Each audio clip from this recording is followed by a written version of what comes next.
మనకి అందుబాటులో ఉండే వాటితోటి బయో ఎంజైమ్ చాలా సులువుగా తయారు చేసుకోవచ్చండి.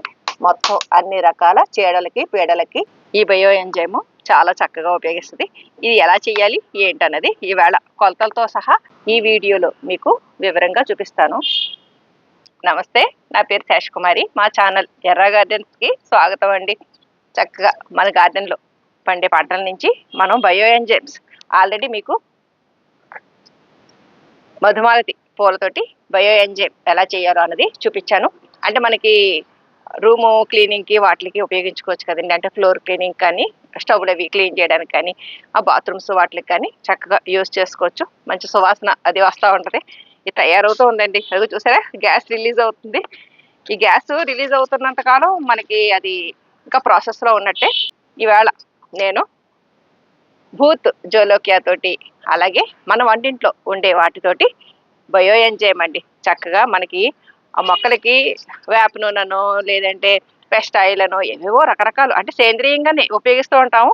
ఆ సేంద్రియంగా ఉపయోగించేవి కూడా మనం కొనాలి కదండి. అలా కాకుండా మన ఇంట్లో ఉండే వాటితోటి చక్కటి బయో ఎంజైమ్ ఎలా చేయాలి ఏంటి అన్నది ఆల్రెడీ ఏది మెయిన్ ఇంగ్రీడియంట్ కింద తీసుకున్నాను మా గార్డెన్ నుంచి అన్నది మీకు చూపించాను కదా. అలాగే ఇది వరకు చేసిన నిమ్మ తొక్కలతో చేసిందండి బయో ఎంజైమ్. చాలా సులువుగా చేసుకోవచ్చండి బయో ఎంజైమ్స్. మనకి ఒక 3-4 ఏళ్ల పాటు చెక్కు చెదరకుండా ఉంటాయి. ఇప్పుడు నేను భూత్ జోలోకియా తోటి ఎలా చేశాను ఏంటన్నది మీకు వివరంగా చూపిస్తాను. అంటే భూత్ జోలోకియా అంటే మాకు ఇది గిన్నెస్ రికార్డు పచ్చిమిర్చి ప్లస్ ఎక్కువ కారం ఉంటుంది కదండి. అందువల్ల మనకి చాలా పవర్ఫుల్గా పనిచేస్తుంది. అలాగా మనకి మిరపకాయలు నేను చాలామందికి డిస్ట్రిబ్యూట్ చేస్తున్నాను. వేరే వేరే యూట్యూబ్ ఛానల్స్ వాళ్ళకు కూడా, అంటే ఇది ఎక్కువ మంది చేతికి వెళ్ళాలి అని గ్రూపులో ఉండే అడ్మిన్స్కి అలాగే యూట్యూబ్ వాళ్ళకు కూడా ఇస్తున్నాను. అలా చాలామంది వాళ్ళకి చేరే ఉండొచ్చు. ఆ మిరపకాయలు లేకపోయినా మామూలు పండు మిర్చి అండి, పచ్చిమిర్చి, లేదంటే సేమ్ మిరపకాయలు, ఇదిగోండి ఈ తెల్ల మిరపకాయలు అనమాట ఇవి, అవి కానీ, లేదంటే బాగా కారంగా ఉండే ఎండుమిర్చి, ఏదైనా సరే ఎక్కువ కారం ఉండాలన్నమాట దాంట్లో, అటువంటి మిర్చి తీసుకోవాలండి. నేను ఈ భూత్ జోలోకియా తీసుకున్నాను. ఎప్పుడైనా సరే మనం బయో ఎంజైమ్ తయారు చేయడం కోసం ఏవైనా మనం తీసుకునేవి అంటే నిమ్మ తొక్కలు కానీ, పూలు కానీ, అంటే గులాబీ రేకులు, బంతి రేకులు, ఇలా ఏవైనా ఉపయోగించుకోవచ్చు. ఏదైనా సరే 3 మెజర్మెంట్స్ తోటి ఉండాలండి. అంటే మనం ఏ కప్పు తీసుకుంటున్నాము, అంటే ఏ గ్లాస్ కానీ. ఇక్కడ నేను తీసుకున్నది 3 రకాల ఇంగ్రీడియంట్స్ తీసుకున్నాను. అంటే డిఫరెంట్ ఒకటే రకం తీసుకోలేదు. ఓన్లీ భూత్ జోలోకియా మాత్రమే వేయలేదండి. ఇది వేసాము అంటే ఆ ఘాటుకి మనం అక్కడ నిలబడలేం. అందుకని చెప్పేసి ఇదొకటి మాత్రమే వేయలేదు. భూత్ జోలోకియా ఒక కొలత తీసుకున్నాను. అలాగే వెల్లుల్లి రేకులండి, ఈ వెల్లుల్లి రేకులు ఒక కొలత, దాల్చిన చెక్క ఒక కొలత. ఇదిగోండి ఈ 3 ఒకటే కొలతతో తీసుకున్నాను. ఇవన్నీ కూడా మనం దంచేయాలండి. ఇలాగా చిన్న ఉంటాయి కదండి కలవాలు, దాంతో దంచేయాలి. ఈ భూత్ జోలోకియా దంచినప్పుడు మాత్రం చాలా జాగ్రత్తగా ఉండాలి. ఈ కవర్ తోటి ఈ భూత్ జోలోకియా అంతా దంచాక నేను ఈ బాటిల్లో నింపాను అనమాట. లేదంటే మనం గ్లౌస్ కూడా వేసుకోవచ్చండి, చాలా ఎక్కువ ఘాటు ఉంటుంది. అలా జాగ్రత్తగా వేశాను నేను. భూత్ జోలోకియా మీరు ఉపయోగిస్తే కనుక ఆ ఘాటు వల్ల మీ చేతులు కానీ, మీకు మామూలుగా దగ్గు ఇటువంటివి కానీ రాకుండా కొంచెం జాగ్రత్త తీసుకోండి. నేను ఈ చిన్న గ్లాస్ ఉంది కదండి, ఈ చిన్న గ్లాసు మెజర్మెంట్కి అంటే ఒక ఇంతవరకే వేసుకున్నానండి. అంటే ముందు మనం ఎప్పుడైనా సరే ఏ బాటిల్లో వేస్తున్నామో అది సగం కంటే పై వరకు నిండేలాగా చూసుకుంటే సరిపోతుందండి. మనం మరీ పైదాకా వేయకూడదు, గ్యాస్ ఫామ్ అవుతూ ఉంటుంది కదా ఇది తయారవుతున్నప్పుడు. అందుకని చెప్పేసి మీరు ఆ సీసాకి గ్యాప్ ఉండేలాగే చూసుకోవాలి. ఇదిగోండి ఇక్కడ మీరు చూసినా కానీ ఈ సీసాకి గ్యాప్ ఉంది, అలాగే ఈ సీసాకి కూడా. ఏదైనా సరే గ్యాప్ ఉన్నప్పుడే అది గ్యాస్ ఫామ్ అయినా మనకి సరిపోతుంది అనమాట ప్లేసు. లేదనుకోండి అదంతా ఒక్కసారిగా పగిలిపోతాయి కూడా బాటిల్స్. ముందు మనం ఎప్పుడైనా సరే ఏ బాటిల్లోకి తీసుకుంటున్నామో ఆ బాటిల్లో వాటర్ వేసుకుని కొలుచుకోవాలండి. 10 మెజర్మెంట్స్ తోటి, అంటే 10 గ్లాసులు అలాగా. నేను 10 గ్లాసులు వాటర్ ఫుల్గా తీసుకుని వేస్తే పైదాకా వచ్చేసిందండి. అప్పుడు ఇంకా ఇవి 3 వేసి మళ్ళీ బెల్లం వేయడానికి మనకి ఆ పాత్ర సరిపోదు కదా, ఈ బాటిల్. అందుకని చెప్పేసి నేను ఈ గ్లాస్కి కొంచెం తక్కువగా, ఇంచుమించు నేను తీసుకున్నది ఈ కప్పు మెజర్మెంట్ అండి, 50 ml తీసుకున్నాను. 50 ml చొప్పున దీంట్లో వేశాను. అంటే ఈ లీటర్ బాటిల్ 1000 ml కదా, 500 ml వరకు కూడా నేను వాటర్ తీసుకున్నాను. ఆ తర్వాత ఒక్కొక్కటిగా దీంట్లో వేసేసానండి. ఈ దాల్చిన చెక్క కచ్చాపచ్చాగా దంచేసాను.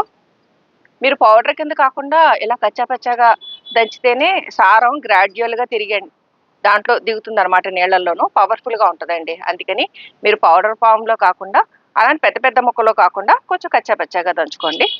అలాగే వెల్లుల్లి కూడా దంచేసాను.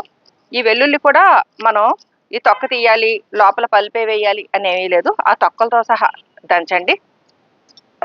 అలాగే భూత్ జోలకి చెప్పాను కదా దంచినప్పుడు ఎంత ఘాటు వస్తుంది ఏంటని. కాబట్టి ఏ మిరపకాయలు కానీ ఏదైనా సరే కారం వేయాలంటే కారం పౌడర్ కింద కాకుండా ఎండుమిర్చి చిన్నగా కట్ చేసుకుని వేసుకోండి. ఏదైనా సరే మనం వేసేటప్పుడు ఇవన్నీ గుల్లగా ఉంటాయి కాబట్టి కొంచెం నొక్కి అప్పుడు వేయాలన్నమాట. అలాగే వేసాకండి ఈ 3 ఎంతంత తీసుకున్నామో అదే కొలతతోటి బెల్లం తీసుకోవాలండి. ఈ బెల్లం కూడా మనం ఆర్గానిక్ బెల్లం యూస్ చేస్తే మంచిది. ఇది ఇక్కడ ఆర్గానిక్ బెల్లమే, మనం అంత రేటు పెట్టి కొనక్కర్లేదు. మనం ఈ కిరాణా కొట్లలోను వాటిల్లోనూ హోల్సేల్ కొట్లలోనూ పాత బెల్లం అంటే వాళ్ళు పులిసిపోయిన బెల్లం ఇమ్మంటే ఇస్తారండి. అంటే వాళ్ళకి ఇది ఇంకా ఎవరు కొనరు, క్వాలిటీ తగ్గిపోతుంది అనమాట. మనకి ఇటువంటి బెల్లం కలెక్ట్ చేసుకున్నాం అనుకోండి, ఓడబ్ల్యూడిసి చేయడానికి కానీ ఇలాగ బయో ఎంజైమ్స్ చేయడానికి కానీ చక్కగా ఉపయోగిస్తుంది. నేను అలా తీసుకొచ్చానమాట. ఆ బెల్లం ఒకటే కొలత అండి. ఇంకొకసారి మీకు చెప్తున్నాను, ఏదైనా సరే మనం గిన్నెతోటి తీసుకుంటే 10 కొలతలు నీళ్లు, 3 కొలతలు మనం ఏదైతే వేద్దాం అనుకుంటున్నామో దాంట్లో మెయిన్ వేయాలి. అలాగే ఒక కొలత బెల్లం వేయాలి. ఇవన్నీ వేసేసాకండి మనం చక్కగా నింపేస్తే ఇంచుమించు అది పైదాకా రాకుండా సగం కంటే కొంచెం ఎక్కువ వరకు వస్తే సరిపోతుంది అనమాట.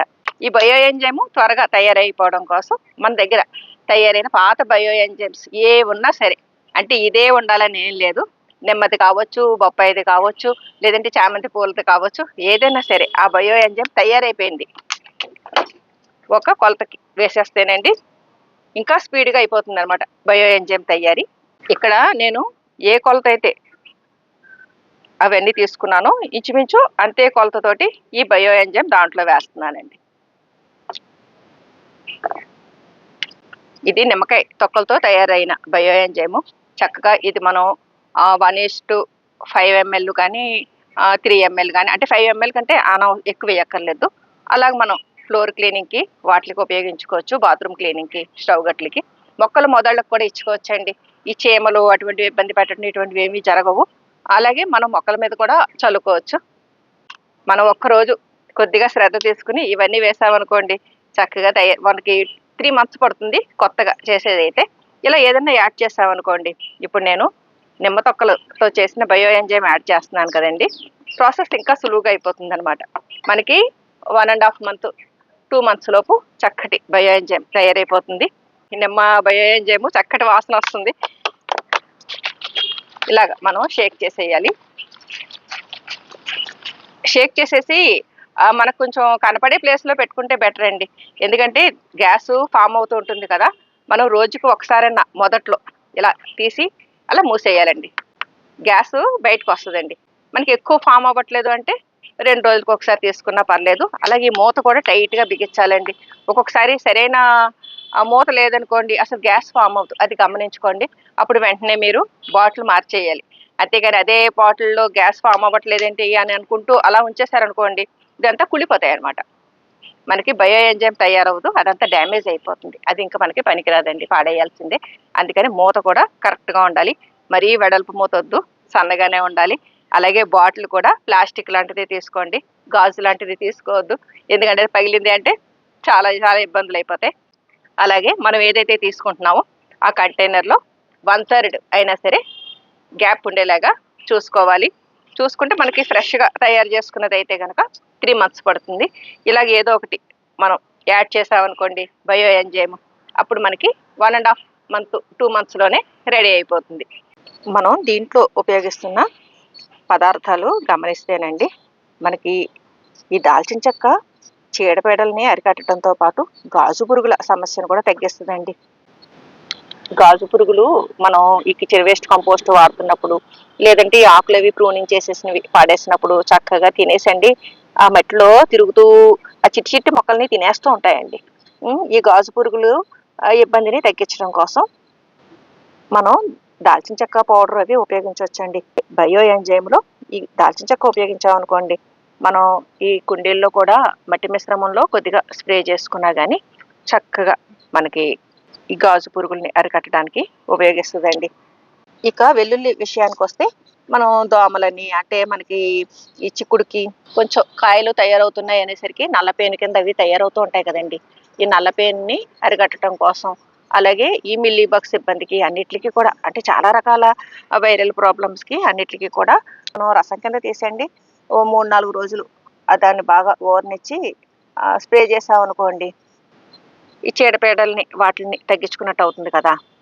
అటువంటిది మనం బయో ఎంజైమ్లో ఉపయోగించామనుకోండి, మరింత సమర్థవంతంగా పనిచేస్తుంది అనమాట. ఈ వెల్లుల్లిలాగే పచ్చిమిర్చి కూడా చక్కగా దంచి ఆ రసాన్ని మొక్కలకి స్ప్రే చేసామనుకోండి, అది కూడా మనకి ఈ కాయగూర మొక్కల్లోనూ పళ్ళ మొక్కల్లో, పూల మొక్కల్లో వచ్చే రకరకాల ఇబ్బందుల్ని తగ్గిస్తుందండి. ఇవన్నీ మాటిమాటికి దంచుకుని రసాయనాలు అవి తయారు చేసుకునే కంటే మనం ఇలాగ బయో ఎంజైమ్ కింద తయారు చేసేసుకున్నాం అనుకోండి, ఎక్కువ కాలం ఈ బయో ఎంజైమ్ మనకి నిల్వ ఉంటుంది. అలాగే ఇది వాడుకున్నప్పుడు మనం 1 లీటర్ నీటికి 1.5 ml 2 ml వరకు ఇస్తే చాలండి. అంతకంటే ఎక్కువ ఇవ్వక్కర్లేదు.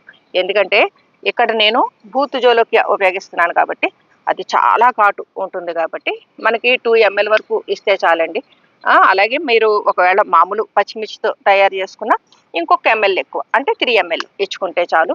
చక్కగా మనం లిక్విడ్ కింద స్ప్రే చేసేసుకోవచ్చు. అలాగే మొదళ్ళకి ఇచ్చుకున్నాం అనుకోండి, ఇందులో ఉండే దాల్చిన చెక్క పవర్ వల్ల కానీ, పచ్చిమిర్చి పవర్ వల్ల కానీ, వీటన్నిటి వల్ల ఈ గాజు పురుగుల ఇబ్బంది కూడా ఉండదు. ఇదంతా చక్కగా చూడండి, కలర్ఫుల్గా భలే ఉంది కదండి. అటు తెల్లగాను, ఎర్రగాను, నల్లగా దాల్చిన చెక్క ముక్కలు. మన వంటింట్లో ఉండే పదార్థాలతోటి చాలా సులువుగా బయో ఎంజైమ్ ఎలా చేయాలో చూపించాను కదండి. అన్నీ కూడా మనకు సులువుగానే దొరికేవండి. రోజు రెగ్యులర్గా వాడేవి వెల్లుల్లి, పచ్చిమిర్చి ఇవి రోజు యూజ్ చేస్తాం. దాల్చిన చెక్క అది ప్రతి వంటల్లోనూ, అంటే మసాలా వంటలకు వాడతాం కదా, పెద్ద ఖరీదు కూడా కాదండి దాల్చిన చెక్క. అలాగే బెల్లం, ఇవి ఉపయోగించుకుంటూ మనం వారి పడేసే సీసాలే కదండి, ఈ సీసాల కోసం కూడా మనం పెట్టుబడి పెట్టక్కర్లేదు. చక్కటి బయో ఎంజైమ్ తయారు చేసుకోవచ్చు. ఈ బయో ఎంజైమ్ని బయో పెస్టిసైడ్ కింద మన గార్డెన్లో వచ్చే ప్రతి సమస్యకి, ఈ సమస్య ఆ సమస్య అని లేదు, అన్ని రకాల సమస్యల్ని తగ్గిస్తుందండి. ఇక ప్రత్యేకంగా దోమల కోసం అని ఒకటి, మిల్లీ బగ్స్ కోసం అని ఇంకొకటి, వైరస్ ప్రాబ్లంకి ఒకటి, ఇలా ఏమీ వాడక్కర్లేదు. ఆల్ ఇన్ వన్ పెస్టిసైడ్ మనం చక్కగా తయారు చేసేసుకోవచ్చండి చాలా సులువుగా. చూశారు కదా, ఈ వీడియో మీకు ఉపయోగపడుతుందనే భావిస్తున్నాను. ఈ వీడియో పైన మీ అభిప్రాయాలు కామెంట్ సెక్షన్లో తెలియజేయండి. సర్వే జన సుఖినో భవంతు. Please like, share and subscribe my channel.